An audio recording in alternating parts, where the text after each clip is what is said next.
Prince Harry, the Duke of Sussex, has run into trouble diplomatically now in this country from his base in America with this book he's written in which he talked about killing 25 Taliban in Afghanistan.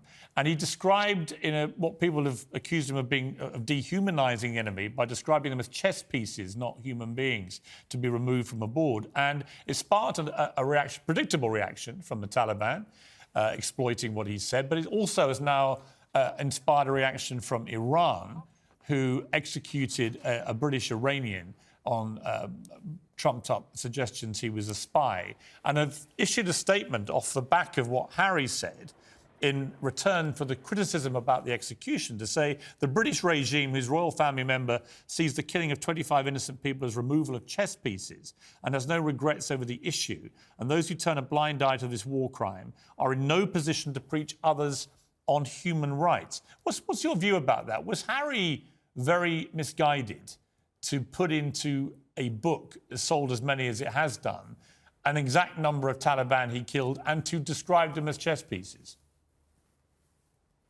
Well, Piers, based on my experience, both in the military and as Secretary of Defense, I have to tell you that the strongest warriors I knew in battle were those who focused on the mission and not how many individuals on the other side that they killed. They focused on whether or not the mission was accomplished.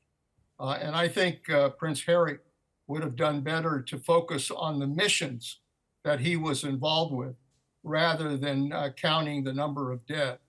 So I think in this situation, obviously, Iran is not a country with a strong human rights record. So whatever they say, I think we're not to really pay a lot of attention to. But I do think that he could have handled this better as a soldier.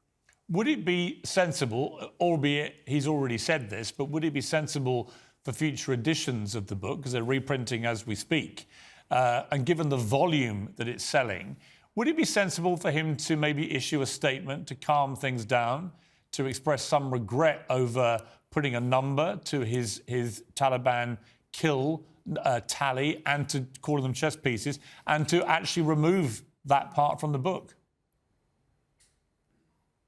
Yeah, I think that when you start to detail how many have been killed, then in some ways that becomes the issue. And what I'm offended by, frankly, is the distortion of focusing on numbers of killed rather than the mission that he was involved with, which I think was a strong mission, an important mission to go after the Taliban and those who were involved in the attack on 9/11. This was an important mission, and that's what ought to be focused on.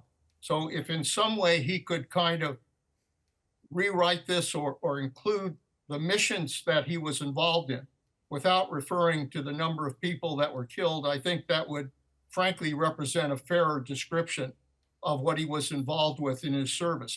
Look, I'm sure he performed well. I'm sure he did his service to his country. And I think that's important. But I think saying the number of people that were killed, frankly, detracts both from the mission and from the service that he provided.